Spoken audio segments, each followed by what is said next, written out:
Baik, kita sekarang sudah berada di peternakan Bapak Wakiman. Kita mulai saja ya guys, kita tanya-tanya kepada bapaknya. Kita tahu peternakan bapak ini sudah beroperasi berapa lama ya Pak? Mulai bulan Juli tahun 2015. Berarti 10 tahunan ya.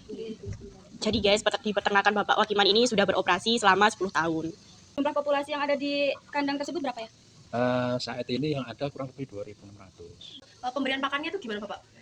Pemberian pakan itu sehari 2 kali, pagi sama sore. Pemanenan ini sehari berapa kali Pak? Satu hari sekali, jadi sekitar ya habis makan, ngasih makan sekitar jam 9 jam 10 itu.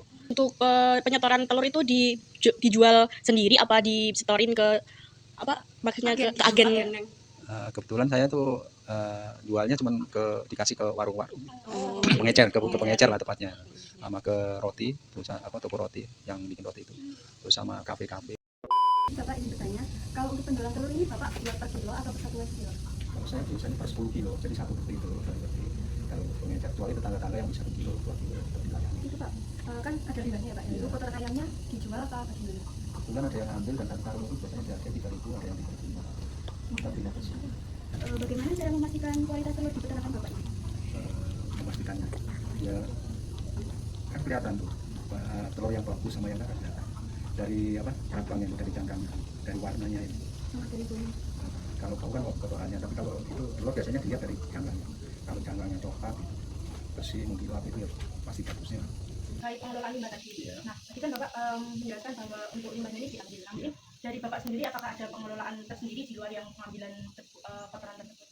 Sampai saat ini dulu pernah kepikiran mau satu biogas, cuman sampai saat ini tenaganya belum tercapai. Pada analisis situasi di peternakan layar Pak Wagiman membahas 3 permasalahan. Yang pertama yaitu lingkungan. Di lingkungan tersebut menggunakan kandang open house, yaitu terbuka terhadap cuaca ekstrim dan pancaroba. Oleh karena itu, resiko penyakit meningkat seperti ND dan kolera. Dampaknya, stres tinggi pada ayam. Terus solusinya yaitu, yang pertama ada peningkatan sanitasi kandang, penerapan biosecurity bagi pengunjung kandang, dan vaksinasi berkala untuk penyakit. Permasalahan yang kedua yaitu manajemen ternak. Yang pertama yaitu karena kandang terbuka membuat iklim ekstrim, yaitu penurunan produktivitas dan peningkatan mortalitas. Terus ada juga pakan formulasi sendiri, itu dengan harga pakan fluktuatif karena bapaknya membuat pakan sendiri dan harga-harga itu naik. Terus dampaknya biaya produksi tinggi, resiko kerugian jika FCR tidak sesuai harapan. Terus solusinya, yang pertama, mencari alternatif bahan baku pakan yang lebih murah. Yang kedua, evaluasi formulasi pakan agar tetap efisien dan hemat biaya. Selanjutnya, permasalahan yang ketiga yaitu permintaan dan harga pasar, yaitu fluktuasi harga telur yang tinggi di pasaran, kadang tidak sesuai dengan harga pokok produksi. Dampaknya, kerugian karena harga jual lebih rendah dari biaya produksi. Solusi dari permasalahan yang ketiga yaitu yang pertama, menekan biaya produksi secara keseluruhan. Yang kedua, efisiensi manajemen pemeliharaan untuk mengantisipasi fluktuasi harga pasar. Selanjutnya yaitu ada analisis ekonomi layar dari peternakan Bapak Wagiman. Nah, di sini untuk biaya penerimaan atau pendapatannya dari peternakan Bapak Wagiman yaitu sebesar Rp131.724,667.000. Nah, untuk biaya pengeluarannya yaitu ada 3, yaitu yang pertama itu biaya penyusutan sebesar Rp8.247.047,47.000 itu per bulan. Terus yang kedua yaitu ada biaya tetap yaitu sebesar Rp8.057,47.000. Terus yang ketiga yaitu ada biaya variabel total yaitu sebesar Rp13.526,300.000. Yang ketiga yaitu ada biaya variabel total sebesar Rp13.526,300.000 dan untuk biaya variabel per unitnya yaitu Rp3.785.000. Oke, baik. Di sini selanjutnya ada analisis lanjutan, di mana HDP ini sebesar 86%, kemudian biaya tetap itu sebesar Rp8.457.046, kemudian ada biaya variabel yaitu Rp13.526.300, total biaya produksi sebesar Rp21.983.346, ada biaya penerimaan yaitu sebesar Rp131.724.666. Nah, kemudian ada R per C atau rasionya yaitu 5,99. Terus ada BEP harga dalam rupiah yaitu Rp6.152.000. Kemudian BEP unit per kilonya ini 956. terus ada mos telurnya dalam rupiah ini 19.847 rupiah, kemudian ada mos telur persen yaitu 76,34%.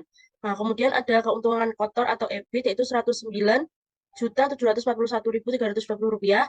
Ada pajak penghasilan sebesar 2,5% yaitu sebesar 2.743.533 rupiah. Nah, di sini ada keuntungan bersihnya yaitu 106.997.787 rupiah. Kemudian untuk pajak penghasilan ini 30%.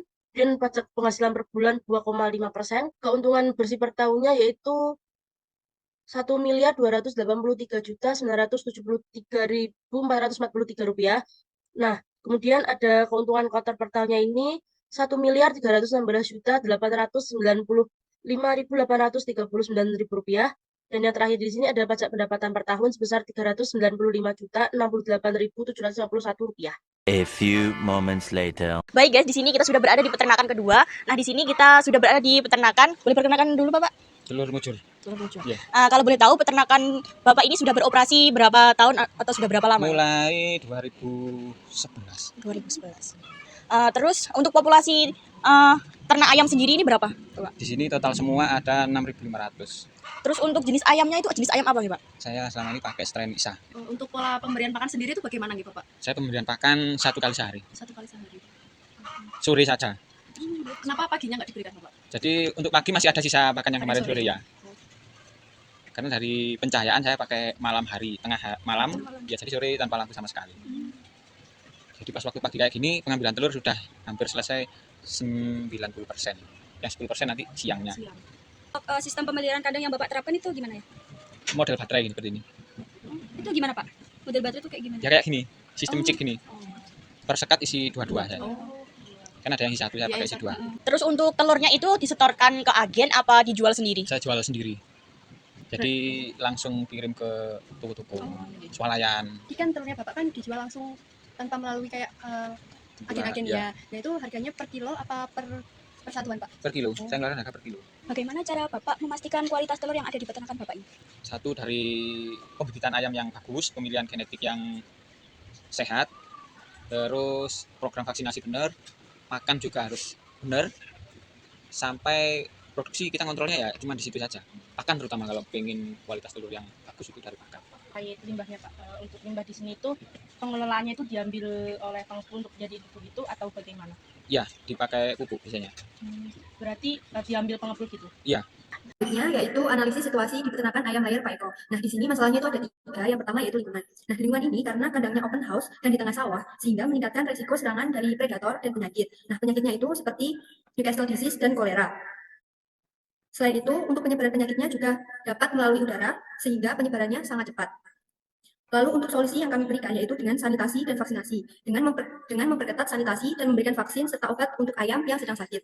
Nah, dan di peternakannya Pak Eko ini juga sudah menerapkan jika ada ayam sakit, itu kandangnya dipisah, jadi meminimalisir penyebaran penyakitnya. Lalu untuk masalah yang kedua yaitu tentang manajemen ternaknya.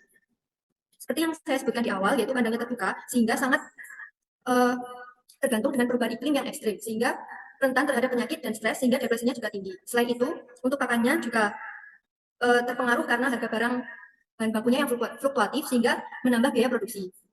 Untuk solusi yang kami berikan, yaitu dengan alternatif bahan pakan, yaitu dengan mencari bahan baku yang harga pakannya lebih murah untuk menekan biaya produksi.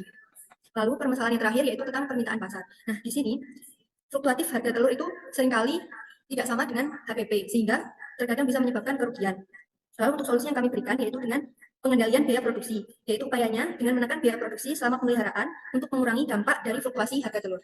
Baik, berikutnya yaitu analisis ekonomi layar pada peternakan Pak Eko dengan populasi 6.500. Yang pertama dengan penerimaan pendapatan sejumlah 369.072.500 dan pengeluaran biaya penyusutan dengan 913.941.500 dan biaya tetap senilai 18.424.252 dan biaya variabel senilai 78.230.000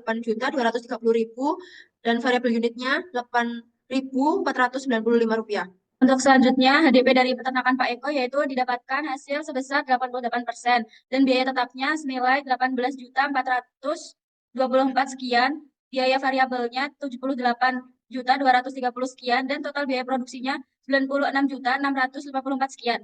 Untuk penerimaannya didapatkan hasil sebesar 369.072 sekian. Untuk RC rasionya didapatkan hasil 3,82, BEP harganya 10.496, BEP unitnya 4.202. Untuk mas telurnya senilai 13.361. Untuk mas telur persennya yaitu 55,33%. Keuntungan kotornya 272,418 sekian. Untuk pajak penghasilannya 2,5% didapatkan hasil 6.810 sekian. Keuntungan bersihnya 265.607 sekian. Pajak penghasilannya 30,0%. Pajak penghasilan per bulannya 2,5%. Dan untuk analisis pendapatan yang pertama, keuntungan kotor per tahunnya didapatkan hasil 3.269 sekian, dan pajak pendapatan per tahunnya 980.705 sekian.